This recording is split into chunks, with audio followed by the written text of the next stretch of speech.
Essco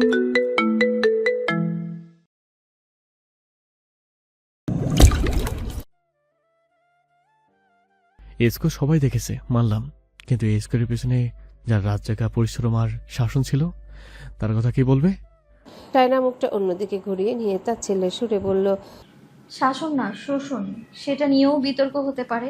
তাজদার হাতের বাঁধন আরেকটু শক্ত করে ধরে নিজের দিকে সায়নাকে আরো 1 ইঞ্চি টেনে নিল। ঘোষণায় সই, তবে এই রেজাল্টের পর রিওয়ার্ডটা কিন্তু আমার পাওনা। সেটা করতে কিটুমি করছেন কেন মিসেস সিদ্দিকী? সায়নার গাল দুটো মুহূর্তে রাঙা হয়ে উঠল। সে নিজেকে সামলে নিয়ে গম্ভীর হওয়ার ভান করে বলল, আপনার পাওনা মিটিয়ে দেব, তবে আগে হাতটা ছাড়ুন, কেউ দেখে ফেলবে। তাজদার ভ্রু নাচিয়ে বলল, এখানে কেউ নেই, এটা ভুলে যাওয়ার ভান করে লাভ হবে না।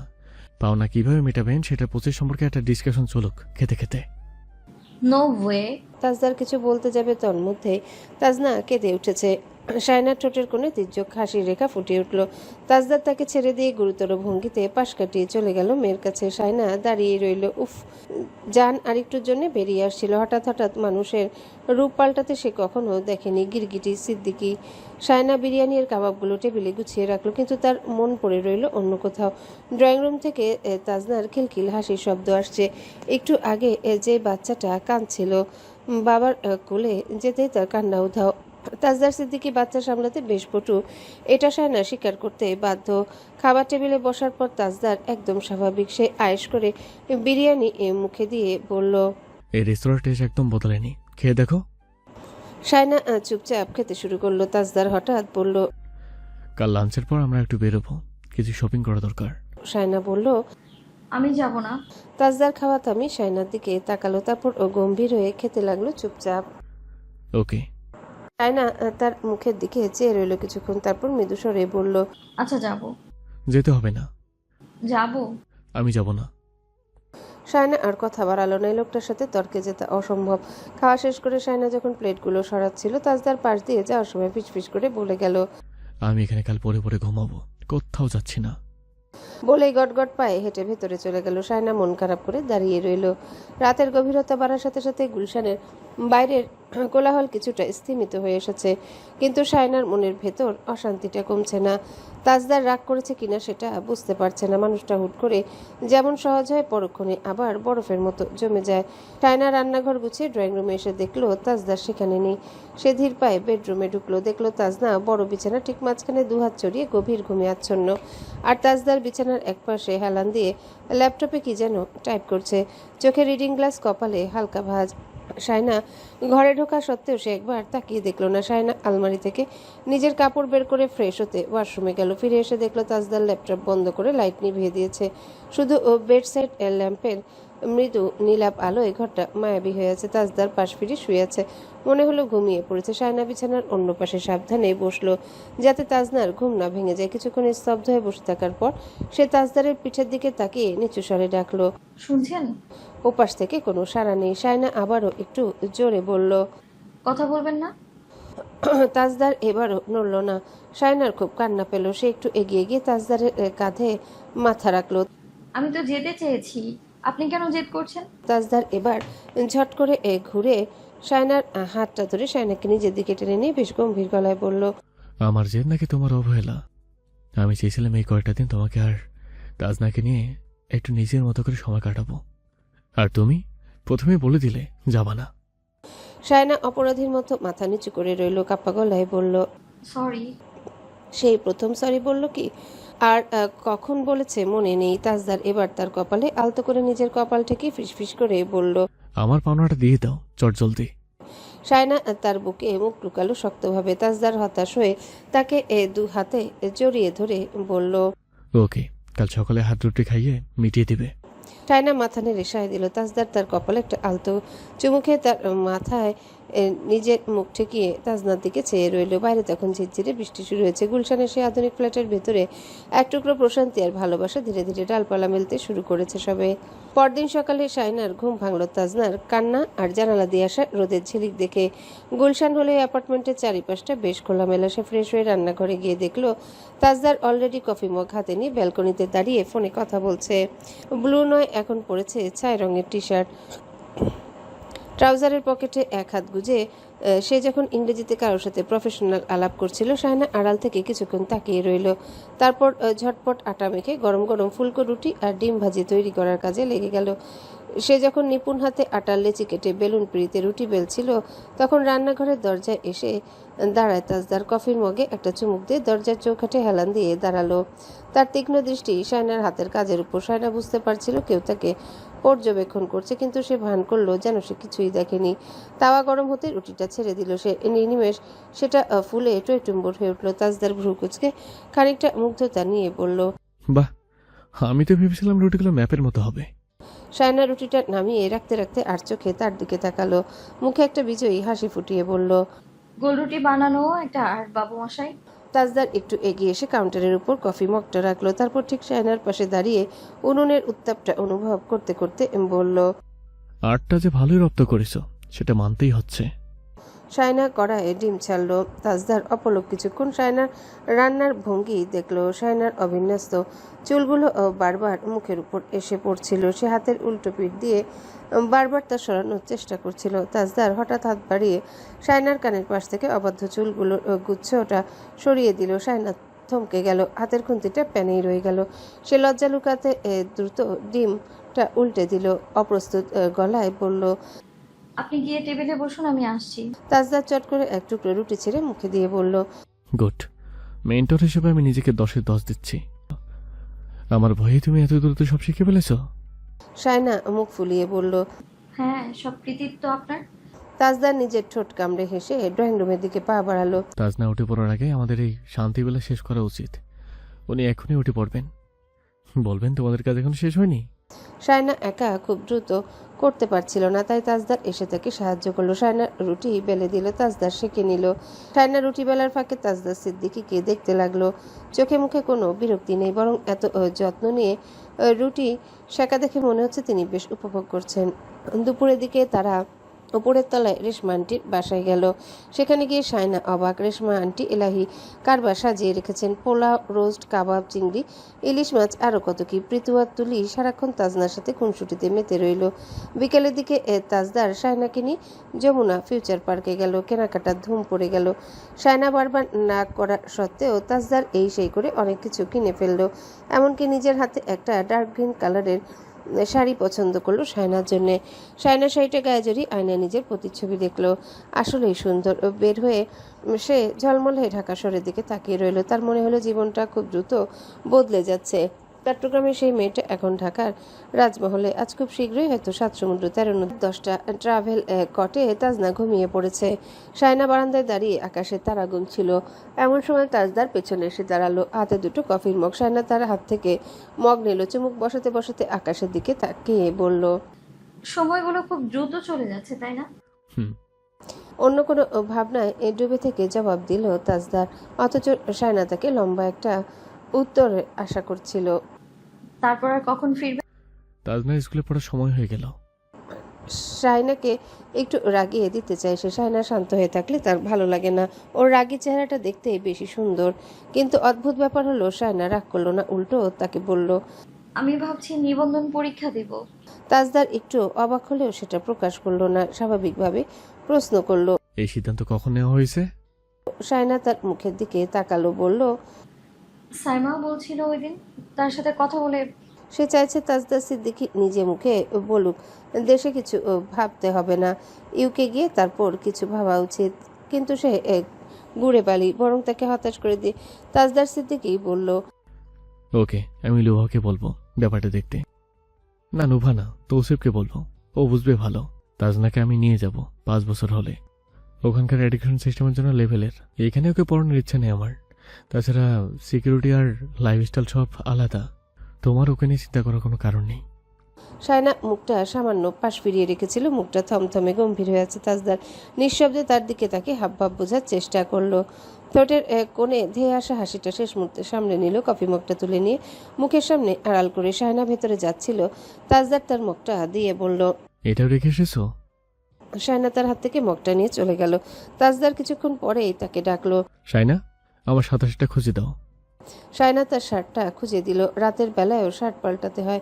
সে শার্টটা দিয়ে চলে গেল। এই সেই শার্ট যেটার সর্বপ্রথম শায়না একসময় ছিঁড়ে নিয়েছিল। আবার সব বোতাম নিজেই লাগিয়েছে। তাজদার শার্টের বোতাম খুলতে খুলতে শায়নাকে আবারও ডাকলো। ল্যাপটপ চার্জ হয়েছে কিনা দেখো তো। শায়না গটগট পায়ে হেঁটে হেঁটে তার আদেশ চুপচাপ পালন করে যাচ্ছে। তাজদার ইচ্ছে করেই আবারও আদেশ দিল। বিছানার চাদরটা পাল্টে দাও। শায়না তাই তাই করলো। বিছানার চাদর পাল্টে ঘাড় ফিরাতেই দেখলো বেড সোফায় তাজদার সিদ্দিকী উদাম গায়ে বসে এদিকে চেয়ে আছে। মুখ দেখে বোঝার উপায় নেই সে শায়নার সাথে মজা করছে। মনে হচ্ছে সে বেশ গম্ভীর হয়ে কোনো কিছু জটিল চিন্তা করছে। শায়না বিছানার চাদরটা তার দিকে ছুঁড়ে মারল। তাজদার শরীর ঢেকে গেল। সে চাদরটা মুখের উপর থেকে সরিয়ে আরো গম্ভীর মুখে শায়নার দিকে চেয়ে রইল। শায়না বারান্দায় চলে গেল। নিজের রাগ সংবরণ করতে করতে খেয়াল হলো তাজদার সিদ্দিকী শার্টের বোতাম লাগাতে লাগাতে এসে পড়েছে। স্বাভাবিকভাবে দাঁড়িয়ে রইল। তাজদার জানতে চাইল। কোনো সমস্যা? শায়না মাথা নাড়ল। ঘুম? একটু পর। ওকে। সে মাথা নামিয়ে ফোনে চোখ রাখলো। তার চোখে খেয়াল করলো শায়না তাকে ঢাকায় এনে ফোনে চোখ ডুবিয়ে রাখার জন্যে, কিন্তু চুপচাপ দাঁড়িয়ে থাকার পর সে যখনই চলে যেতে নিল তখনই ফোনে চোখ ডুবিয়ে রাখা অবস্থায় তার কবজি শক্ত হাতে ধরে আজকে টানে নিজের কাছে টেনে নিয়ে এলো তাজদার সিদ্দিকী। শায়না তার মুখের দিকে অবাক জল দৃষ্টিতে তাকাতে তাজদার ফোনটা পকেটে রাখতে রাখতে মাথা নামিয়ে তার চিবুকে চুমু খেলো। শায়না সরে যাওয়ার চেষ্টা করলো, নিজেকে ছাড়িয়ে নিতে না পেরে রেগে মেগে বলল, I hate you. But I love you more. I hate you more. Tajdar তাকে হালকা ঠেলে দিয়ে দেয়ালের সাথে চেপে দাঁড় করিয়ে ধীরে ধীরে বলল, ভাগ্যিস আল্লাহ আমাকে মগজ দিয়েছে তোমার লাভ ল্যাঙ্গুয়েজ বুঝতে। শায়না ক্ষিপ্ত হয়ে বলল। কোনো ল্যাপটপ কিছু নেই। তাজদার তাকে টেনে আরো মুখোমুখি নিয়ে এসে বলল, তাহলে আর 10 বছর দেশে ফিরবো না। এই যে এখন ছুঁয়েছি আমি তোমাকে, আজ এটা আর আগামী 10 বছরে সম্ভব হবে না। বলেই তার চিবুক জুড়ে চুম্বন করতে লাগলো। শায়না কেঁপে কেঁপে উঠল, ধরা গলায় বলল, লাভ নেই বলেছি, ক্ষতি নেই তো বলিনি। তাজদার সিদ্দিকী তাকে দু হাতে বুকের সাথে আষ্টে পৃষ্ঠে জড়িয়ে নিতে নিতে মনে প্রশান্তি হাসলো। এটাই সেই মুহূর্ত, যে সেই স্পর্শ, সেই স্বীকারোক্তি যেটার একটাতেও কোনো ভনিতা নেই, তার কোনো অধিকার নামক দাবি নেই।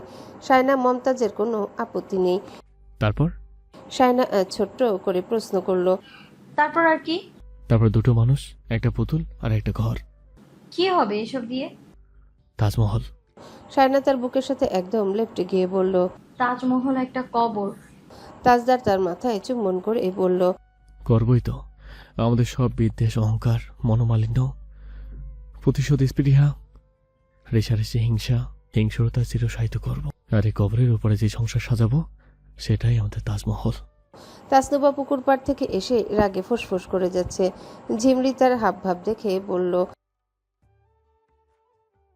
তাসনুবার চোখে মুখে বিরক্তি উপচে পড়ছে।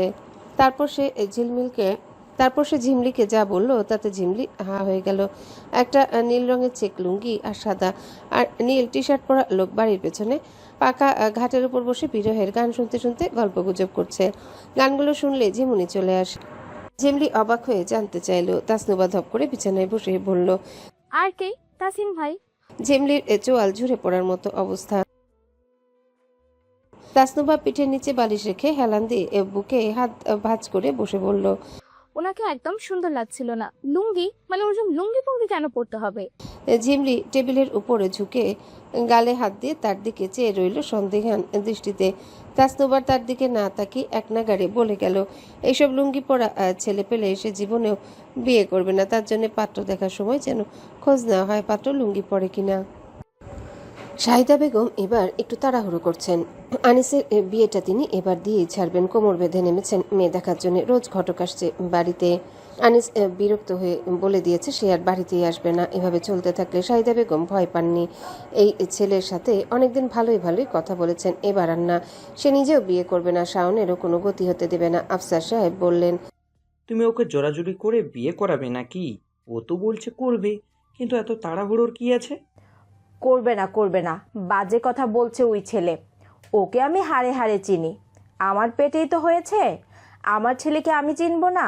আমি ওকে জোর করে বিয়েতে বসানোর আগ অবধি ও স্বেচ্ছায় বিয়ে করবে না। দিন দুয়েক পরে একজন ঘটক এলো। তাসনুবা উঠোনে এসে তার এমপ্লয়ীদের সাথে কথা বলছিল। ঠিক তখনই ঘটক তার পেছনে দাঁড়িয়ে কাশলেন।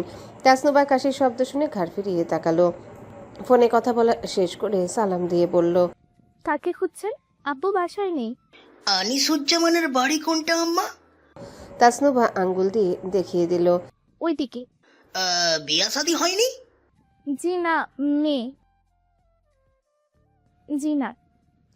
ঘটক বলল, আমি ওই বাড়ির ছেলের জন্য একটা মেয়ের খবর নিয়ে এসেছি। তাসনুভা কপাল কুঁচকে বলল, আনিসুজ্জামানের জন্য? জি আম্মা। তাসনুভা ঠোঁট বাঁকালো। উনি তো পটিয়ার মহানায়ক, রোজ একটা একটা ঘটক আসছে। এত এত সম্বন্ধ দেখে উনি ভাবের থালায় মহাকাশে উঠে গেছে। নামাতে পারেন কিনা দেখুন তো। ঘটক বলল, ছেলে দেখতে কেমন বলতে পারবেন আম্মা? কেমন মানে? মানে ওই স্বভাব চরিত্র আর কি। দেখতে তো মাশাআল্লাহ। ওই ছেলের কোনো খারাপ রেকর্ড নাই তো? সেটা আমি কি করে জানবো? পাশের বাড়ির ছেলে মেয়েরাই জানে ওই স্বভাব চরিত্র সম্পর্কে। সরি আঙ্কেল, আমার অত সময় নেই পাশের বাড়ির ছেলে নিয়ে রিসার্চ করার। কি করার? আমি খোঁজ খবর রাখার। তো আম্মা, আপনার বিয়া শাদী হয়নি কেন? আমি করিনি তাই। করেননি কেন আম্মা?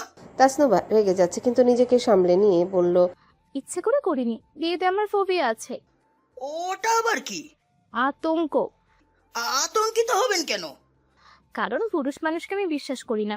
তওবা তওবা, নাউজুবিল্লাহ নাউজুবিল্লাহ নাউজুবিল্লাহ। এইরকম কথা বলতে নাই আম্মা। বিশ্বাস না থাকলে তার ঈমান নাই। আচ্ছা, আমার ঈমান আছে কি নেই সেটা নিয়ে আমি ভাববো। আপনি আনিসুজ্জামানকে মহাকাশ থেকে নামান, দেখুন কাউকে ওনার ঘাড়ে ঝুলিয়ে দিতে পারেন কিনা। আমি আসি। বলে সে চলে যাচ্ছিল। হঠাৎই থেমে গিয়ে ঘটকের দিকে ফিরল, বুকে হাত ভাঁজ করে দাঁড়িয়ে বলল, আপনার আতরের ঘ্রাণ করা ভালো না। বলেই চলে যেতে গিয়ে আবারও থেমে বলল, ও হ্যাঁ, যার জন্য সম্বন্ধ নিয়ে যাচ্ছেন তার কাছ থেকে মোটা অঙ্কের টাকা নিয়ে একটা ভালো ব্র্যান্ডের আতর কিনবেন। এটার ঘ্রাণ তো কোড়া। যেদিকেই যাই সেদিকে সবাই প্রশংসা করে আম্মা। কড়া ঘ্রাণেই তো সমস্যা। এসব সস্তা আতর ইউজ করে কোথাও গেলে মানুষ আপনাকে সস্তা ভাববে, টাকা কম দেবে। বোঝেননি? বুঝলাম আম্মা। এমন সৎ পরামর্শ দেওয়ার জন্য আপনাকে দোয়া করে দিলাম। খুব শীঘ্রই আপনার বিয়ে শাদী হবে। আর একটা কথা বলে যান আম্মা। কি কথা? ছেলেটার খাসিয়ত শুনেছি ভালো, সেটা নিয়ে সন্দেহ নাই। শুনেছি ব্যাংকের চাকরিতে 65,000 টাকা বেতন পায়। এটা সত্যি না মিথ্যা আম্মা? হ্যাঁ, সেটা আমি কি করে জানবো? নইলে তো কাবিন কম দিতে চায় কেন? মেয়ের বাবারা তো এই জন্যই মেয়ে দিতে গিয়ে আবার পিছিয়ে যাচ্ছে। ছেলের মা বাপ বলেছে 10-12 লাখ দেবে, কাগজেই তো লেখা থাকে সেটা। কিন্তু ছেলে বলেছে 5 লাখ টাকা কাবিন দেবে। তার কথা হলো সে যা বউকে দিতে পারবে তা কাগজে লিখে লাভ কি? কিন্তু আপনি বলেন আম্মা, এত কম কাবিনে কে মেয়ে দেবে? ছেলের মা বলল বিয়ে না করার জন্য ছেলে এমন ফন্দি আঁটছে। এখন এখন আমি কি করি? তাসনুভা কপাল কুঁচকে শুনে যাচ্ছে। কি আশ্চর্যের কথা, আনিস ভাই এত কিপটা, ওনার বউয়ের কপালে তো মহা দুঃখ আছে। তাসনুভা রাগ করে বলল, হয়তো অন্য কারণ আছে, আপনি ভালো করে খোঁজ নিন। আসি। আসসালামু আলাইকুম। ঘটক গলা টেনে টেনে সালামের জবাব দিল, বলল, আম্মা, আপনার জন্য কোনো সম্বন্ধ আনবো নাকি? তাসনুভা যেতে যেতে বলল, জি না, আমার বিয়ের ঘটক আমি নিজেই হব।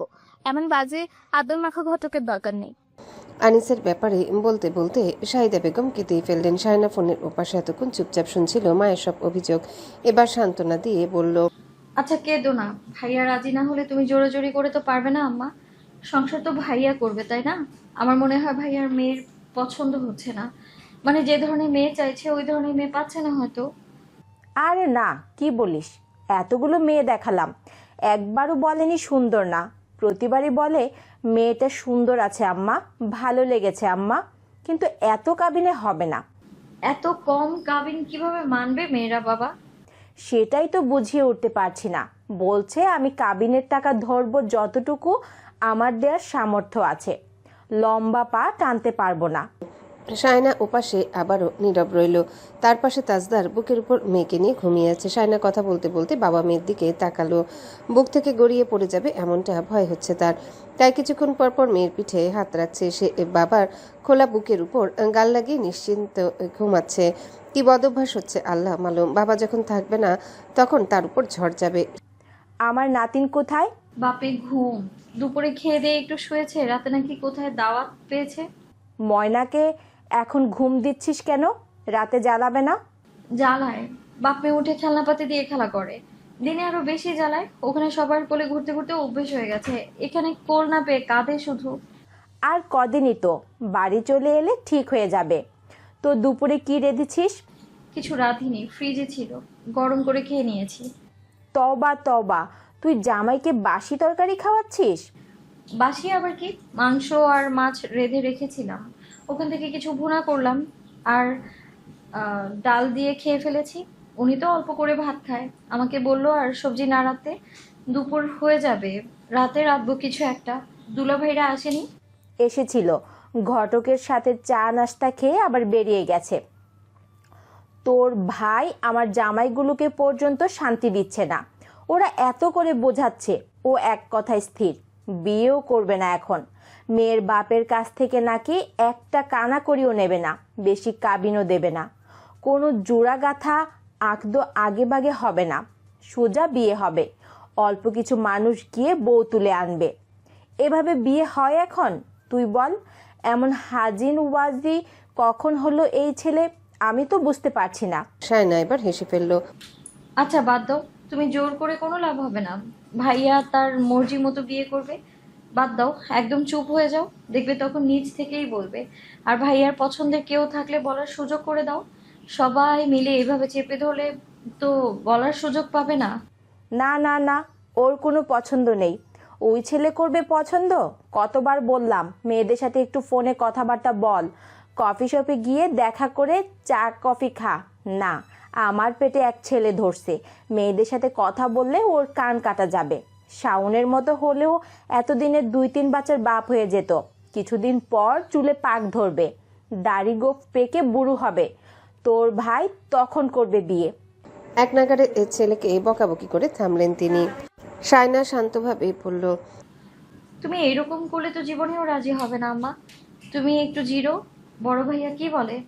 ও কাল রাতে অফিস থেকে এসে অনেক বুঝিয়েছে, ভাইয়ের সামনে সাধু, মাথা দুলিয়েছে, তখন চুপচাপ শুনেছে।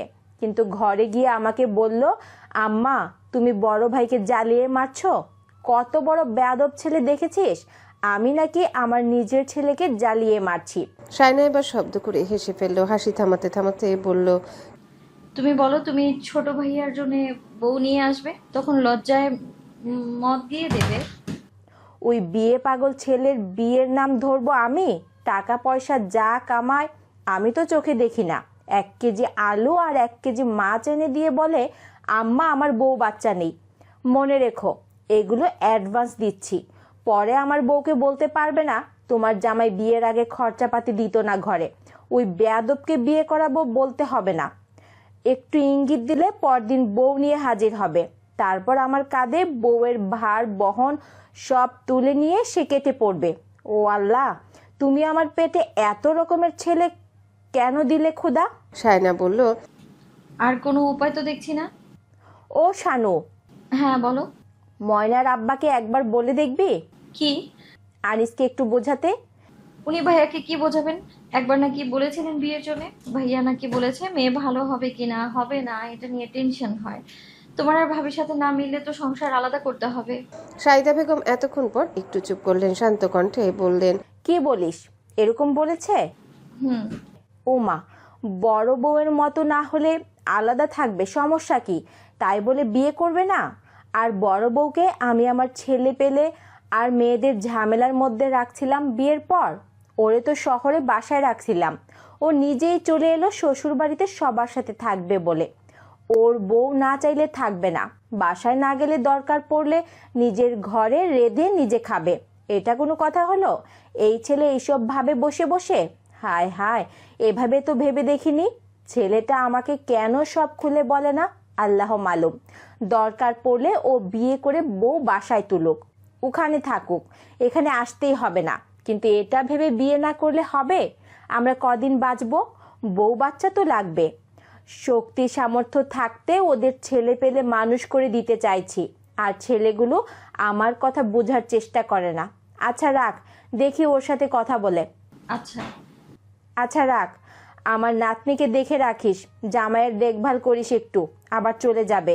বউ বাচ্চা ছেড়ে একা একা থাকে ভিন দেশে। আচ্ছা রাখি তাহলে। রাখি রাখি বলতে গিয়েও শাহিদা বেগম ফোন রাখলেন না, বললেন, জামাইকে বলিস আনিসের সাথে আর একটু কথাবার্তা বলতে, পেটের কথা বন্ধুদের বলতে পারে। আচ্ছা ঘুম ভাঙো, ওনাকে বলবো তুমি আর ভাইয়ার সাথে এ নিয়ে কথা বলো না তো।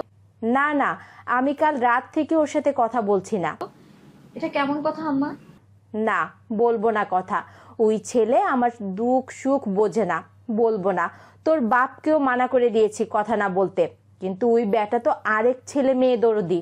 ফোন রাখার পর শায়না বালিশে মাথা রাখলো। কিছুক্ষণ পর বালিশে কনুই ঠেকিয়ে গালে হাত রেখে স্বামী সন্তানের দিকে কিছুক্ষণ চেয়ে রইল। ধীরে ধীরে মেয়ের পিঠে আর গালে আলতো করে চুমু দিল চেপে চেপে। তারপর সরে যাওয়ার সময় দৃষ্টি আটকে গেল তাজদার সিদ্দিকের ঘুমন্ত মুখে। সংকোচের দেয়ালটা ভাঙতে অনেকটা সময় নিল। তাজদার সিদ্দিকের মুখের কাছে এসে স্থির চোখে তাকিয়ে রইল। ঘুমের ভেতরে কতটা শান্ত। আরেকটু ঝুঁকলো, কপাল ছুঁয়ে দেওয়ার ঠিক মুহূর্তেই তাজদার সিদ্দিক হঠাৎ চোখ মেলে জিজ্ঞাসা করলো, কটা বাজে? একেবারে মুখোমুখি শায়না চমকে সরে গেল। তড়িঘড়ি করে হাতটাতে লাগলো চারিপাশে। তাজদার শান্ত দৃষ্টিতে তাকিয়ে আছে তার দিকে। ফোনটা কিছুতেই খুঁজে পাচ্ছে না সে। এ কি, কোথায় রাখলাম? তাজদার কিছুক্ষণ পর ধীর পড়ল। এখানে। শায়না তার দিকে তাকালো। তাজদার তার পাশ থেকে ফোনটা তুলে তার দিকে বাড়িয়ে দিল। মুহূর্তেই শায়নার গালে লজ্জার লালচে ছায়া নেমে এলো। সরি বলেই সে দ্রুত বিছানা ছেড়ে নেমে গেল, কিচেনের দিকে চলে গেল। তাজদার সিদ্দিকী ঠোঁটের কাছে হাত রাখলো। বাড়ির পেছনের দরজা খোলা মাত্রই দমকা হাওয়া এসে তাসনুবা চুল উড়িয়ে দিল।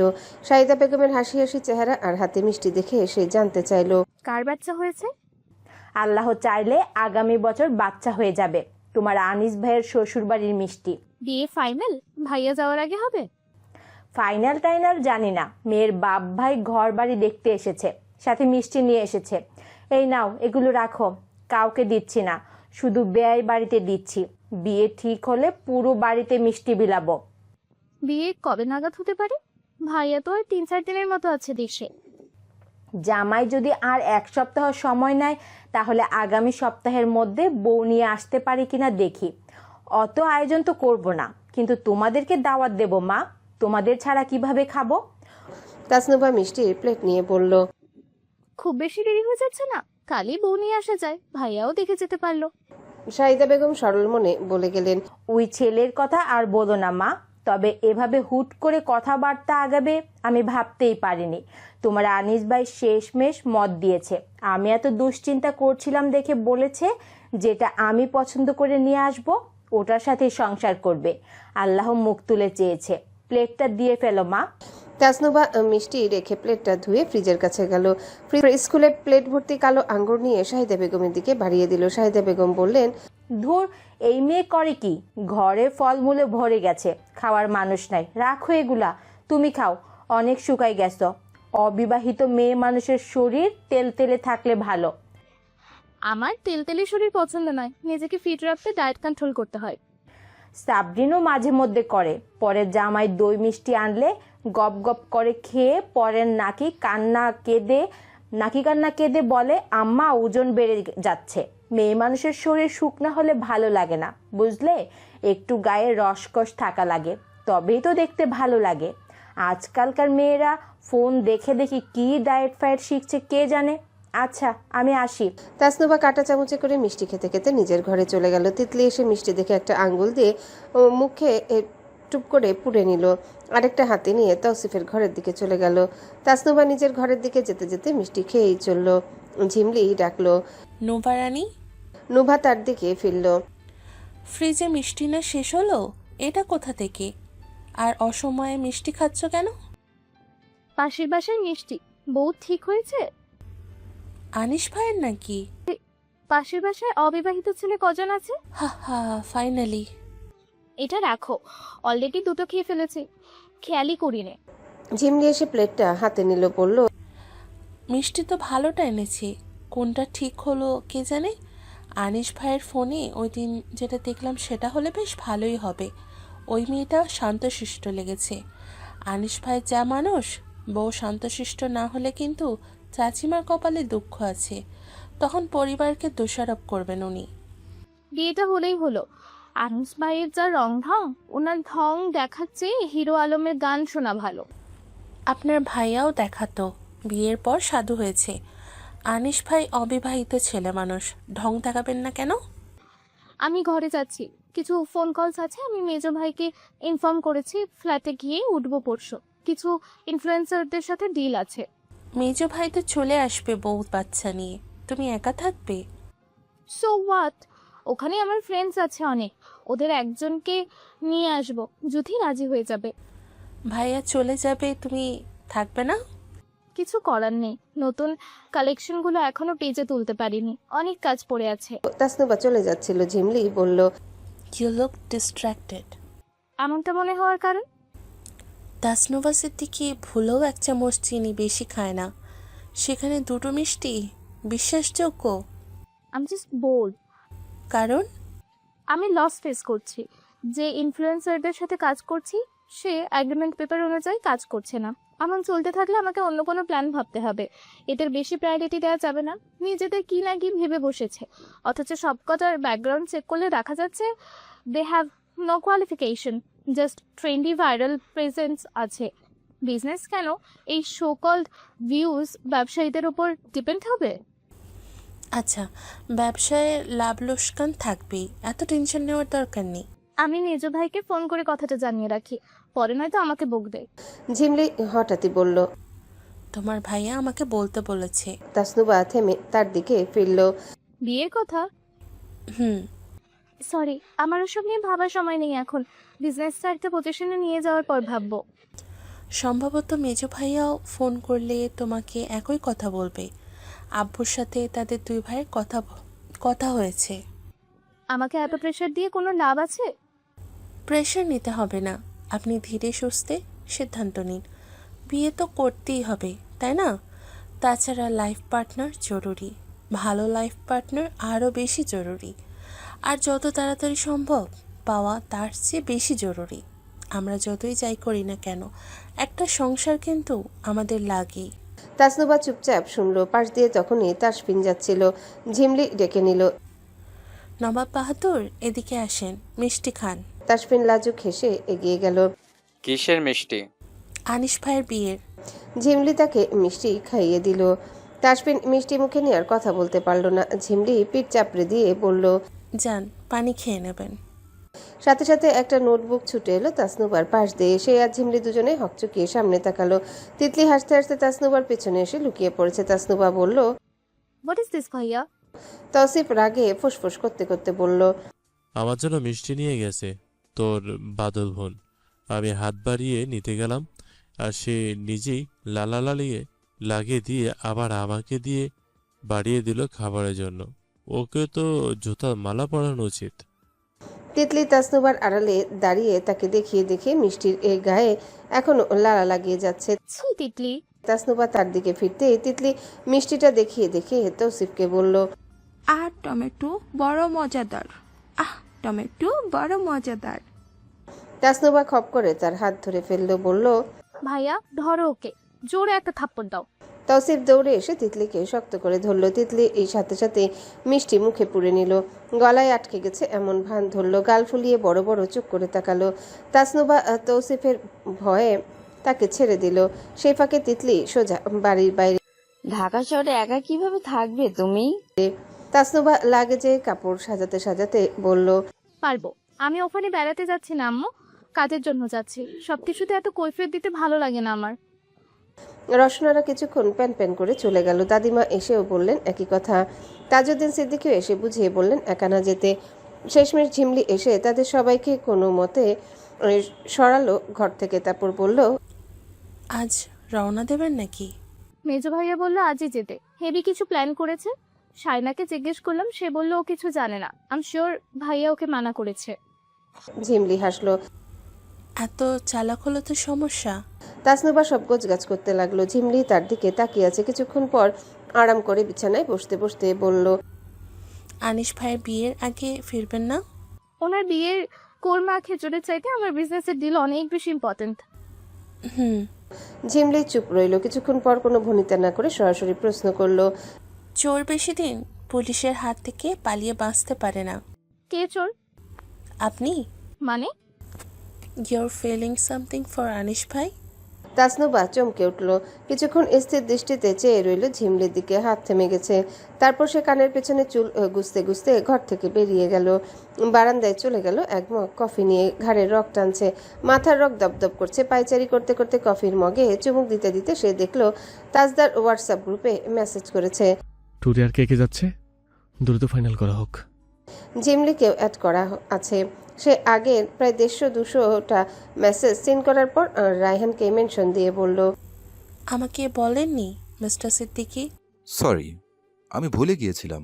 বাড়ি ফিরে জানাতাম অবশ্যই। রাগ করেছি। সরি, আর হবে না। থাক, বাদ দিন। আপনি এক বাচ্চার বাবা হয়ে ভুলোমনা হয়ে যাচ্ছেন। সবাই তাদের মেসেজ দেখছে। ঝিমলি বলল, সবাই তো দেখছি যাওয়ার জন্য এক পায়ে খাড়া। আনিস ভাই আর নুভা রানী বাদ যাবে কেন?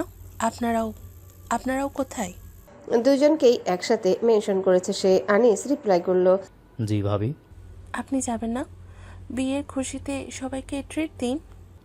জি অবশ্যই। এভাবে বললে শুনবো না। যাচ্ছেন কিনা বলেন। সবাই যখন যাচ্ছে তখন যাব না কেন? নুভা রানী, ইয়েস। আপনি চুপ কেন? তাসনুবা রিপ্লাই করলো একটু পর। আমি যেতে পারবো না, সরি।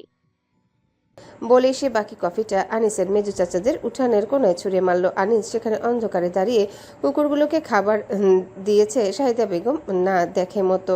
কফিটা এসে তার সাদা শার্টের পিঠে পড়ল। তুমি ট্যুরে যাচ্ছ না কেন? যেতে ইচ্ছা করছে না। রসনারা একটু বিরক্ত হলেন। তোমার মুখে সবসময় এক কথা নুভা।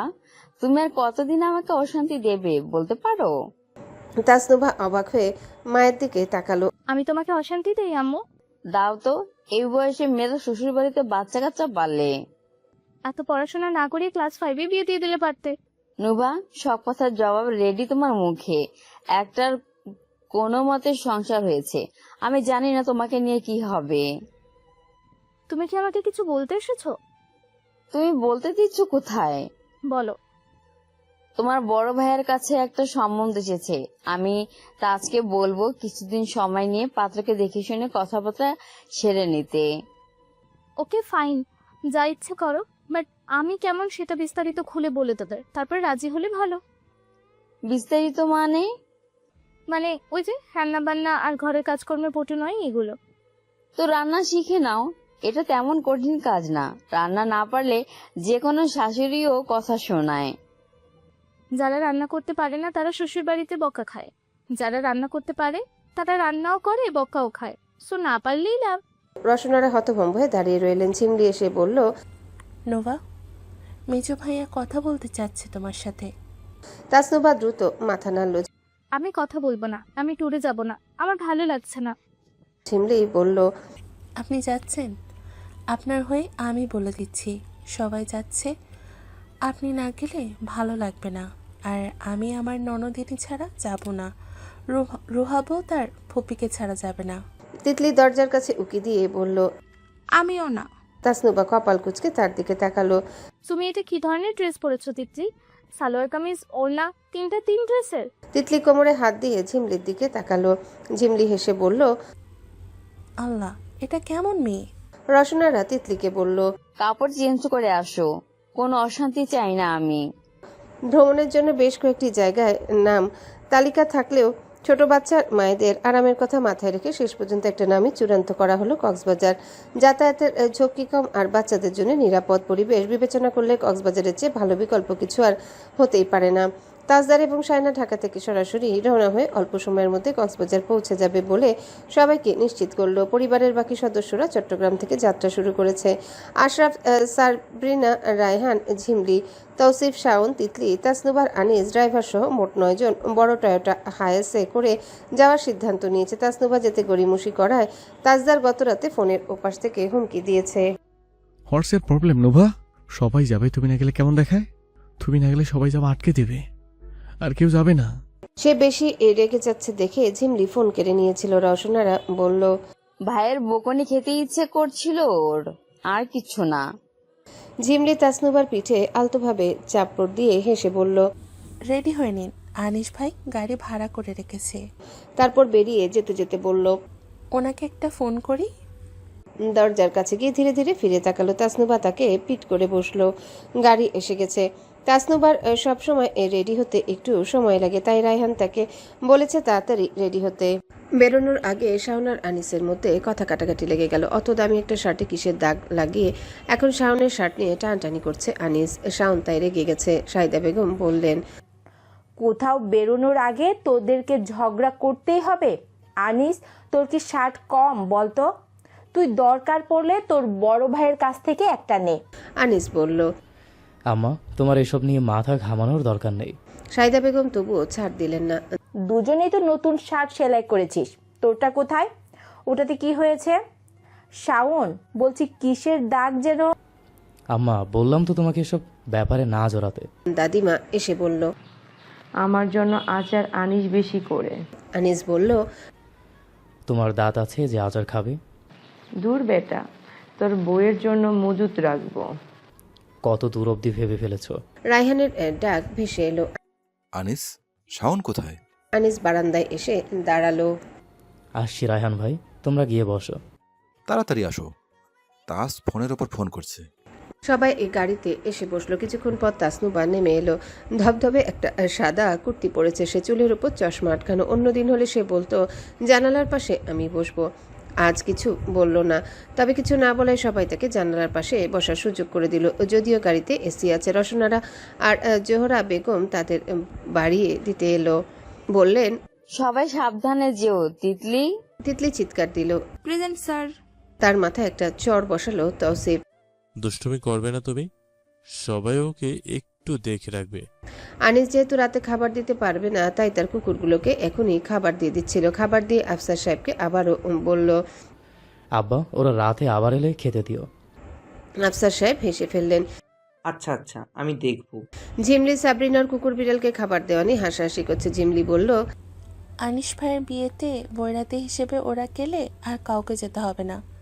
সাবরিনা বলল, তার একটা বিড়াল নাকি বাচ্চা দেবে কিছুক্ষণ পর। আম্মাকে বলেছে আম্মা আমার বিড়াল বাচ্চা দেবে, মাছ রান্না করে রাখতে রাতে। আম্মা বলে পোয়াতি বিড়ালের এত যত্ন, বউকে তো মাথায় তুলে রাখবে এই ছেলে। সবাই হো হো করে হাসতে লাগলো। আনিস এসে জানালা দিয়ে চোখ শুরু করে তাকিয়ে বলল, সবাই চলে এসেছে? ঝিমলি বলল, হ্যাঁ হ্যাঁ, সবাই। তাসনুবা জানালার বাইরে তাকিয়ে আছে, কানে ইয়ারপিস গুজে। আনিস ড্রাইভারের পাশেই বসলো। রায়হান, আশরাফ, আনিস, তৌসিফ আর শাওন সবাই মিলে রাজনৈতিক নানান আলাপ সালাপ শুরু করে দিল। ড্রাইভারও সেখানে যোগ দিল। তাসনুবা মহাবিরক্ত। ইচ্ছে হচ্ছে এদের সবকটাকে গাড়ি থেকে নামিয়ে দিতে। তাজদার আর শায়না পৌঁছে গেল দুপুর নাগাদ। সাইমন বিচ রিসোর্টে চেক ইন করে ফ্রেশ হয়ে নিল দুজন। একটু পরেই দুপুরের খাবারটা খেলো একসাথে।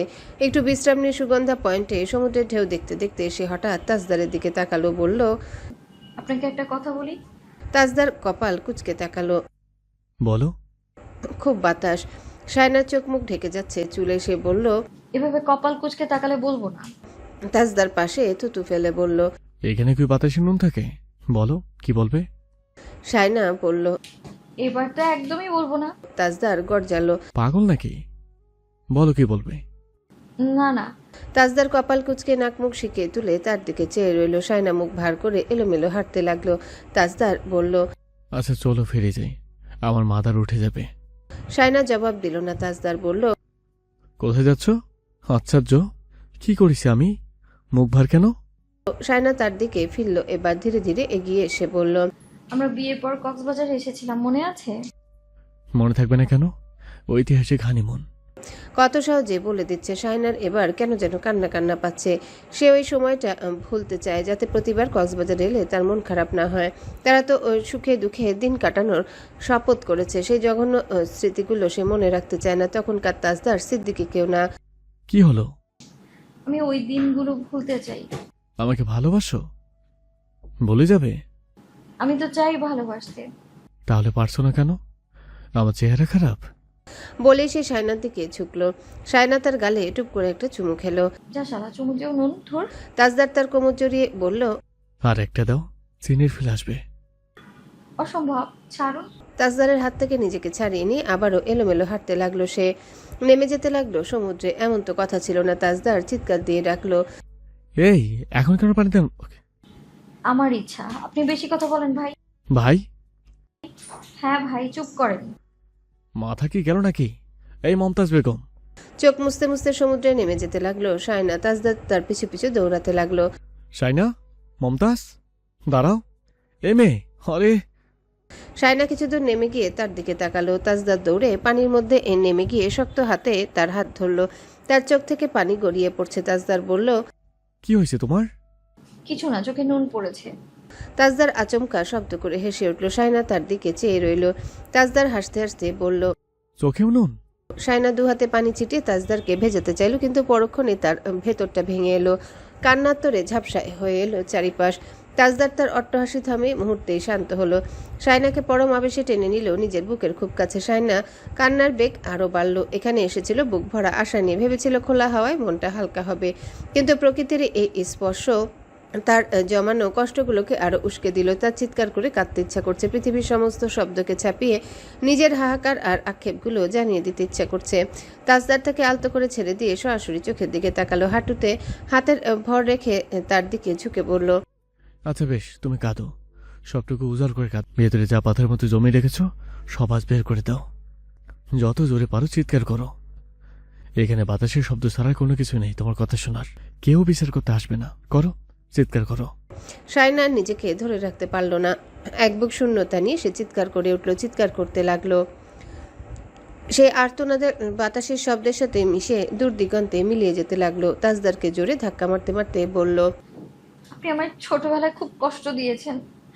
আমি খুব হীনমন্যতায় ভুগতাম তখন। আপনি তার উপর মরার উপর ঘা দিলেন। আমার খুব কষ্ট হতো জানেন।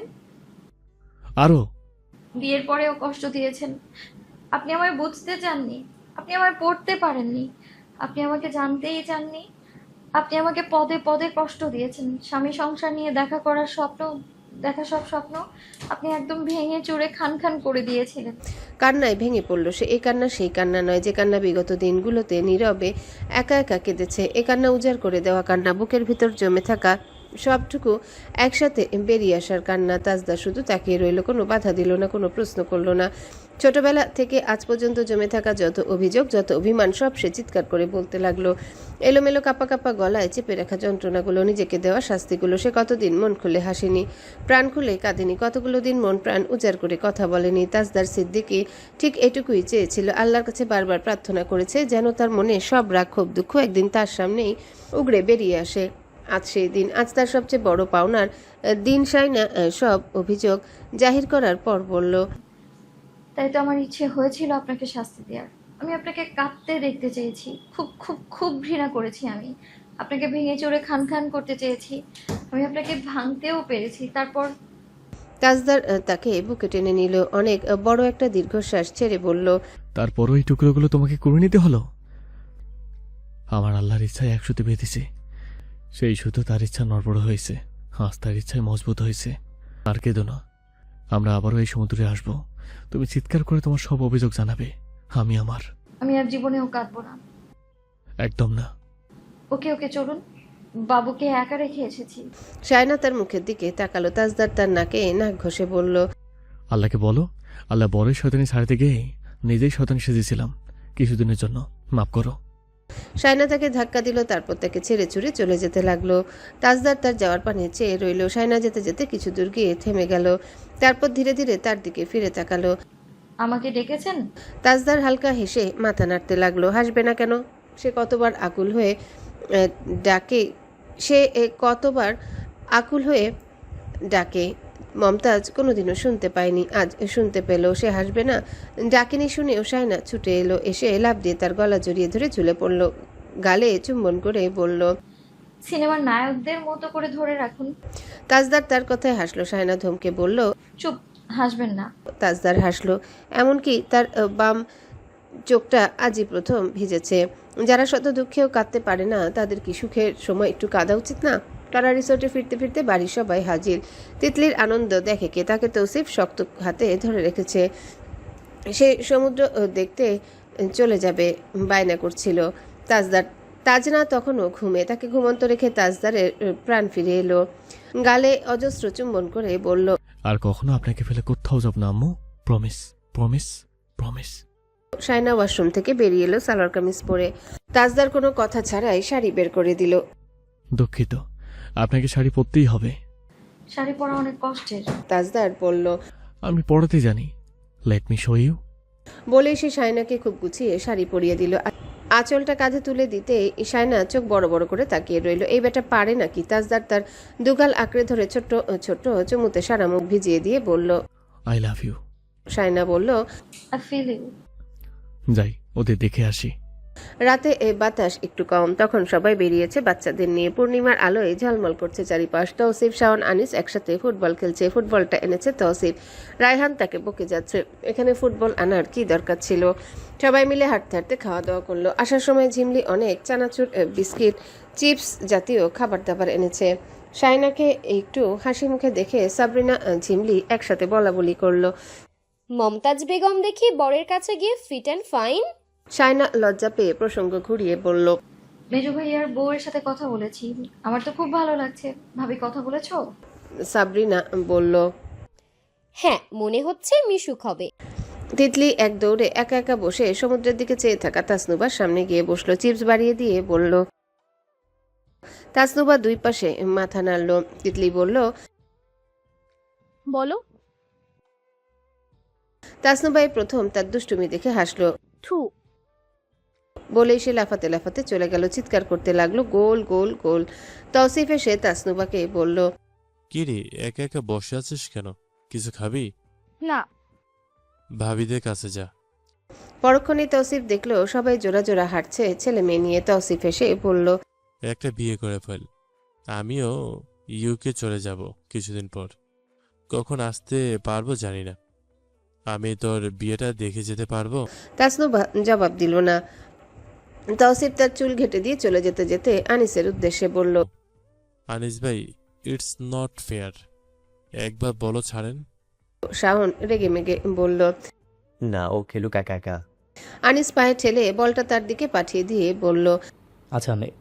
তৌসিফ তার দিকে পানির বোতল ছুঁড়ে দিল। আনিস বোতলটা খপ করে ধরে চিপি খুলে কুলকুচি করলো। তারপর পানি খেতে খেতে বালির উপর এসে বসলো ধপ করে। কয়েক হাত দূরে তাসনুবা, হাওয়ায় তার চুল উঠছে। আনিস সামনে তাকিয়ে চুপচাপ বসে রইল। ওইদিকে শায়না, ঝিমলি, সাবরিনা একসাথে আনিসের বইয়ের হোয়াটসঅ্যাপে পাঠানো ভয়েস শুনে নিজেরও ভয়েস দিয়ে কথাবার্তা বলছে। তাসনুবা দু হাতে নিজের দুই বাহু ঢেকে শীত নিবারণে চেষ্টা করতে করতে আনিসের দিকে তাকালো। চাঁদের আলো সবটুকু তখন যেন আনিসের মুখে। তাসনুবার বলতে ইচ্ছা হলো, আনিস ভাই আপনার একটা ছবি তুলি, কিন্তু সে বলতে পারলো না। সে কখনোই বলতে পারবে না। কিছু কথা কাউকে কখনো বলা যায় না, কিন্তু ইচ্ছে জন্মায় শুধুই নিজের ভিতরে বেঁচে থাকার জন্য। হঠাৎ সে উঠে দাঁড়ালো। তারপর রিসোর্টের দিকে চলে যেতে লাগলো। নোভা চলে যাচ্ছে কেন? সবাই একসাথে তাকালো তাসনুবার দিকে। ঝিমলি আনিসের দিকে তাকালো চট করে। আনিস সামনে সমুদ্রের দিকে চেয়ে আছে। আনিস ভাই ফিরে তাকালো না কেন? তাহলে কি নুভার চলে যাওয়ার কারণটা উনি সবচেয়ে বেশি জানেন? সমুদ্রের নোনা জলের উপর সাদা একখণ্ড মেঘের মতো ভাসছে একটা দেহ, ঠিক যেন একটা ডানা কাটা সাদা পরি। চারিপাশে ভিড় আর কোলাহল ঠেলে আনিস উন্মাদের মতো সামনে এগিয়ে গেল। দেখলো তাজদার, রায়হান, আশরাফ আর তৌসিফ পাথর হয়ে গেছে। তাদের সবার মুখ ফ্যাকাশে, রক্তশূন্য। তিতলি হাউমাউ করে কাঁদছে, তাকে ধরে রেখেছে ঝিমলি। হইচই আর সমুদ্রের গর্জন চারিপাশে মুখর, কিন্তু আনিসের কানে সব শব্দ ভোতা হয়ে আসছে। সে মরিয়া হয়ে লোকজনকে কনুই দিয়ে সরিয়ে আরো সামনে এগিয়ে গেল। ঠিক তখনই ওর চোখের মনি স্থির করে দিল। নোনা জলের ঢেউয়ে দুলছে তাসনুবার নিথর দেহ। তার শ্রবণ শক্তি মুহূর্তে লোপ পেল। চারিপাশের আর্তনাদ, সমুদ্রের গর্জন কিছুই তার কানে পৌঁছাল না। শুধু স্মৃতির গভীর থেকে একটা চেনা কণ্ঠস্বর ক্রমাগত মস্তিষ্কে ধাক্কা দিতে লাগলো, আনিস ভাই আমার একটা ছবি তুলে দিন। আনিস পাথরের মতো বিছানায় বসে রইল। বুকটা হাঁপড়ের মতো ওঠানামা করছে এখনো। কপালে বিন্দু বিন্দু নোনা ঘাম। রাতে শাওন আর তৌসিফের সাথে একটা মুভি দেখে শুয়েছিল। আর তারপরে সব সাদা কাপড়। তাসনুভা কপাল মুছল। সে গরম লাগছে হঠাৎ, অথচ এখানকার আবহাওয়া আজকে যথেষ্ট ঠান্ডা। অন্ধকারে চোখ সয়ে আসতে সে দেখল ঘরের ভেতরে তৌসিফ আর শাওন পাশাপাশি অঘরে ঘুমাচ্ছে। ক্লান্তিতে দুজন একে অপরের গায়ের উপর পা তুলে দিয়ে জড়িয়ে আছে। শরীরটা পাথরের মতো ভারী লাগছে। সে ধীর পায়ে উঠে গিয়ে জানালা মেলে ধরল। রাতের হিমেল হাওয়া হুহু করে ঘরে ঢুকে পড়ল। বাইরে এখন ঘুটঘুটে অন্ধকার মনে হচ্ছে। চাঁদটা যেন ঢাকা পড়েছে। বৃষ্টি আসবে কি? ঘরের আবছা অন্ধকারে সে পাথরের মতো দাঁড়িয়ে রইল। চারিপাশ নিস্তব্ধ, কিন্তু তার কানে তখনও আছড়ে পড়ছে সমুদ্রের সেই কালান্তক গর্জন। স্বপ্ন আর বাস্তবে সীমারেখাটা এতটাই ঝাপসা, সে এখনো বুঝতে পারছে না সে কি সত্যি জেগে উঠেছে নাকি এ দুঃস্বপ্নে ডুব দিচ্ছে। কিছুক্ষণ পর ধাতস্থ হতে বিছানার কাছে গিয়ে ফোনটা হাতে নিল সে। হাতের তালু ঘেমে একাকার। কাপা কাপা আঙ্গুলে ফোনের লক খুলতে নীলচে আলোটা চোখে এসে বিঁধল। সময় দেখল রাত 3:15। ফোনের নেটওয়ার্ক বারগুলো লুকোচুরি খেলছে। সে একটা দীর্ঘশ্বাস ফেলে ফোনটা আবারও বিছানায় রেখে দিল। খুব পরিচিত কোনো কণ্ঠস্বর শুনতে ইচ্ছা করছে, কিন্তু পাশে শুয়ে থাকা তৌসিফ আর শাওনের নিশ্চিন্ত ঘুম ভাঙানোর সাহস তার হলো না। তাজদারকে একবার ফোন করবে কিনা ভাবতে ভাবতে সে আবারও বিছানায় শুয়ে পড়ল। তিতলির হঠাৎ ঘুম ভেঙে গিয়েছে। তার একটা পা তাসনুবার গায়ের উপর। সে টের পেতেই আলতোভাবে পা নামিয়ে নিয়ে জড়িয়ে ধরল শক্ত করে। অনুশোচনাও হলো। সে রোজ এভাবে আপুর গায়ে পা তুলে ঘুমায়। আপুর বিয়ে হয়ে গেলে সে খুব খুশি হবে, এমনটা সবাই জানে, কিন্তু সত্যি কথা হলো তার খুব মন খারাপ হবে। সে ঘরে একা থাকতেই পারবে না। শক্ত করে জড়িয়ে ধরে সে ঘুম জানানো কণ্ঠে ডাকলো, সাড়া নেই। তিতলি আরো শক্ত করে জড়িয়ে ধরে বলল, তাসনুবা এবার সাড়া দিল। না, ঘুমাও, কথা বলো না। বেশি প্রশ্ন করো তুমি, চুপচাপ ঘুমাও। তিতলি আবারও ঘুমিয়ে পড়ার চেষ্টা করলো। কিছুক্ষণের মধ্যে ঘুমিয়েও পড়ল। তাসনুবা আলতোভাবে শুধু চোখ দুটো বন্ধ করে রাখলো। কালকে সে ঢাকায় চলে যাবে। মেজো ভাইয়া রাজি হবে কিনা সে জানে না এখনো, কিন্তু রাজি করাতে হবে। এই হাই টাইমে তার সময় নষ্ট করা উচিত হচ্ছে না। এসব ভাবতে ভাবতে হঠাৎ হোয়াটসঅ্যাপে একটা মেসেজ এলো। টুং করে শব্দ হতেই তাসনুবা হাতরে ফোনটা খুঁজে নিল। তিতলি ইচ্ছে মতো রিলস দেখার 20% চার্জ রেখেছে। সে চবর্গীয় শব্দ করে হোয়াটসঅ্যাপে ঢুকে দেখলো একটা আননোন নাম্বার থেকে মেসেজ। প্রোফাইলে সাদা শার্ট পরা একটা ছেলে। প্রোফাইল পিকচারে ক্লিক না করেও দাঁড়ানোর ভঙ্গিমা দেখে তাসনুবা চিনতে ফেললো এটা কার হোয়াটসঅ্যাপ নাম্বার। সে ইনবক্সে ঢুকে দেখলো সেখানে একটা ছবি এসেছে। আবছা অন্ধকারে সমুদ্রের পাড়ে উদাস হয়ে বসে থাকা তার একটা ছবি। চুলে চোখ মুখ ঢেকে যাচ্ছে। তোমার একটা ছবি নিয়েছিলাম, দারুণ এসেছে। হঠাৎ গ্যালারিতে দেখলাম, তোমাকে পাঠিয়ে আমি ডিলিট করে দিলাম। তাসনুবা রিপ্লাই করলো ছোট্ট করে, শুধু একটা তুলেছেন? হ্যাঁ। ও থ্যাঙ্কস। আনিস ফোনের পাওয়ার অফ করে রেখে দিল ফোনটা। ছবিটা তুলে লাভই হয়েছে, নইলে বাকি সময়টুকুতে তার চোখে ঘুম নামতো না। মাঝে মধ্যে কিছু ভুল ভালোর জন্যই ঘটে। সে এবার আরাম করে শুয়ে পড়ল। পরক্ষণে হুট করে মনে পড়লো তাজদারকে দেওয়া মেসেজটা ডিলিট করতে ভুলে গিয়েছে। সে দ্রুত ফোন অন করে এই মেসেজটা ডিলিট করতে গেল। তার আগে তাজদার মেসেজ সিন করে ফেলেছে। কিসের আওয়াজ পেয়েছিস তিতলিদের রুম থেকে? আনিস দ্রুত টাইপ করলো, মনে হলো কেউ চিৎকার দিল। মনের ভুল হয়তো। তোমার মাথা গেছে। সেটাই মনে হচ্ছে। বিয়ের আগেই মাথা নষ্ট, তাহলে বিয়ের পরে তোমাকে পাগলাগারোতে যেতে হবে। বিয়ে না করতে বলছিস? তাজদার হালকা হেসে বলল, তুই আপাতত ঘুমা। আচ্ছা, সকালে এই কথাটা কাউকে বলিস না, সবাই শুনলে আবার হাসাহাসি করবে। তাজদার শব্দ করে হেসে উঠল। শাইনার ঘুম ছুটে গেছে তার হাসির শব্দে। সে ঘুম ঝরানো চোখে তাকালো। বাবু তাদের পাশে থাকা বেবি কটে ঘুমিয়ে। কিছুক্ষণ আগেই তাকে সেখানে রেখেছে তাজদার, কারণ ঘুমের মধ্যে শাইনা বেশি হাত পা ছুড়ে। বেবির জন্য খুবই রিস্কি। বেবি কট বাবুর জন্য বেশি সেফ। ঘুম ভাঙলে আবারও বুকের উপর নিয়ে ঘুম পাড়াতে হয়। শায়না তাজদারের বাহুর উপর উঠে এসে ফোনের দিকে তাকিয়ে দেখার চেষ্টা করলো কার সাথে কথা বলতে বলতে হাসছে। তাজদার তখনই ফোন বন্ধ করে তার দিকে তাকিয়ে ভ্রু নাচালো। শায়না ঘুম জড়ানো কণ্ঠে বলল, কার সাথে কথা বলছিলেন? আনিসের সাথে। ভাইয়ার সাথে এত রাতে? সন্দেহ করছো তুমি আমাকে? শায়না দুপাশে মাথা নাড়ল। কিন্তু না, কিন্তু ভাইয়া এত রাতে কি বলছিল? বউ সারা ঘুম আসবে না। শায়নার সাথে সাথে লজ্জা পেয়ে গেল। গায়ে কম্বল টেনে নিয়ে পাশ ফিরে গিয়ে বলল, এটা কোনো কথা? তাজদার কম্বলের মধ্যে পা ঢুকিয়ে শায়নার পা চেপে ধরল নিজের পা দিয়ে। হাত দিয়ে শায়নার উদর। শায়না কেঁপে উঠল। কি শক্ত হাত পা! আল্লাহ! তাজদারের দিকে হালকা ফিরতে তাজদার তার গালে নাক ঘষতে ঘষতে বলল, সত্যি বউ সারা ঘুমটা কষ্টের। বলেই চুল সরিয়ে গালে টুপ করে একটা চুমু খেলো। শায়না খোঁচা মেরে বলল, বউ তো পাশেই আছে, আপনি ঘুমালেন কখন? সারাক্ষণ দেখছি এই পাশ আর ওপাশ। বউ পাশে রেখে ঘুমানো অপরাধ। নিরপরাধরা কি করে? বউকে জ্বালায়, এই যেমন আমি তোমাকে জ্বালাচ্ছি।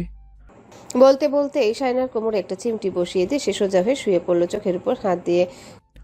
নো ডিস্টার্ব, আমি এখন ঘুমাবো, তুমিও ঘুমাও। শায়না চিমটির ব্যথা সইতে না পেরে তার বুকের উপর উঠে বালিশ দিয়ে মারতে মারতে ক্লান্ত হয়ে পড়লো। তারপরও তাজদারের বিন্দুমাত্র নড়াচড়া আর প্রতিরোধ না দেখে মুখের উপর বালিশ দিয়ে চেপে ধরলো।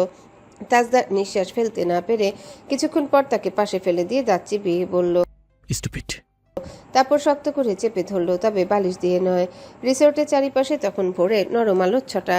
সমুদ্রের নোনা বাতাসের সাথে ভোরে স্নিগ্ধতা মিশে আছে। সকাল সকাল ঘুম ভেঙে যাওয়ায় তাসনুবা আর ঘরে মন টেকাতে পারল না।